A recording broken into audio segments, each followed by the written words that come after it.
Hello, everybody. Guys, I'm going to do I got some of the rare books out of my storage. And as you guys know, each day I'm going through different things, so each week, and I'm putting together whatever I can. I don't know what I'm reviewing each time, so it's going to be different, which is good. It adds to the mystery. What the heck am I reviewing next week? Am I reviewing the 7-foot Ghost? Am I reviewing the Polaris submarine? The only one in the world, like the 7-foot Ghost, probably the only one in the world because no one's shown up. In fact, there was a challenge I challenged several years ago. I would give $10,000 to anybody who could bring up a Polaris sub. 20 years went by and nobody showed up. So anyway, the challenge is over, my friend, just in case, because things are growing, and in case one does show up, I'll be in the losing end. But so far, that's how rare it is. Guys, we all know Boris Karloff, and I'm very good friends with Sarah.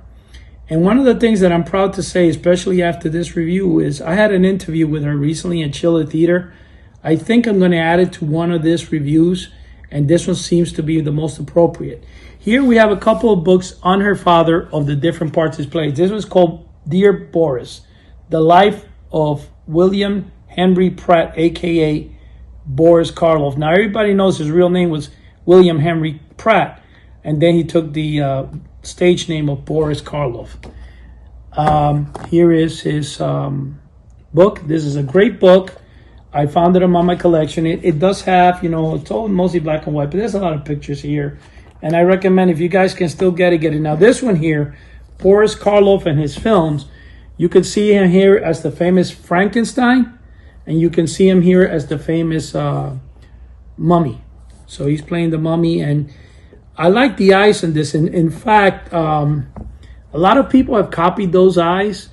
And if you guys look at the Honor House 25 Lessons in Hypnotism, they have a set of eyes like that, and they are phenomenal. I mean, I love staring eyes like that.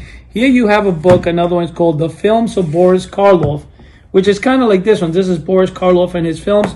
This is a much bigger book. As you can see, it's twice the size. And this one is called, this is an older book.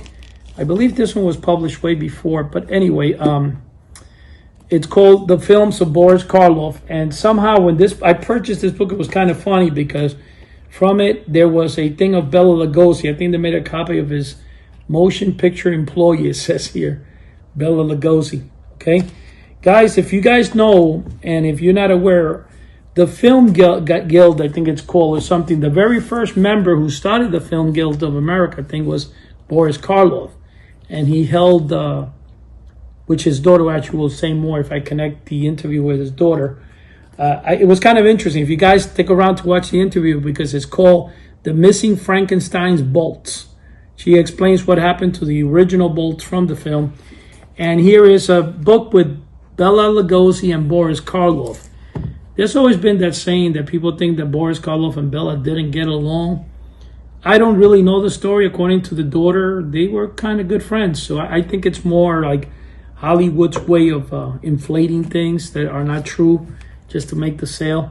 But anyway, guys, this is the other book called Bela Lugosi and Boris Karloff, The Expanded Story of a Haunting Collaboration. George William Marcus, the author.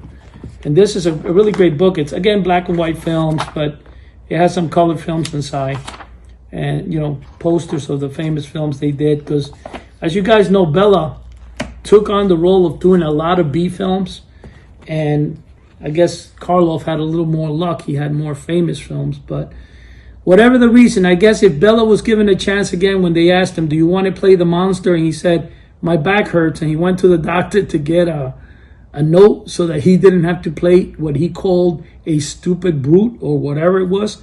If he didn't use the exact same words, he felt that it was not something he wanted to play. Well, it wasn't a little mistake, it was a big mistake.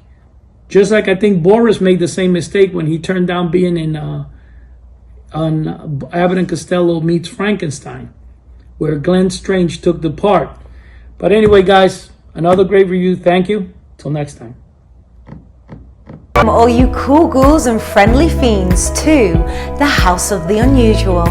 Join the maestro of mail-order mysteries, Eddie Guevara, and Joe Pavlasky from Crypt of Classics as they take you on a journey of magic, mystery, and vintage pop culture.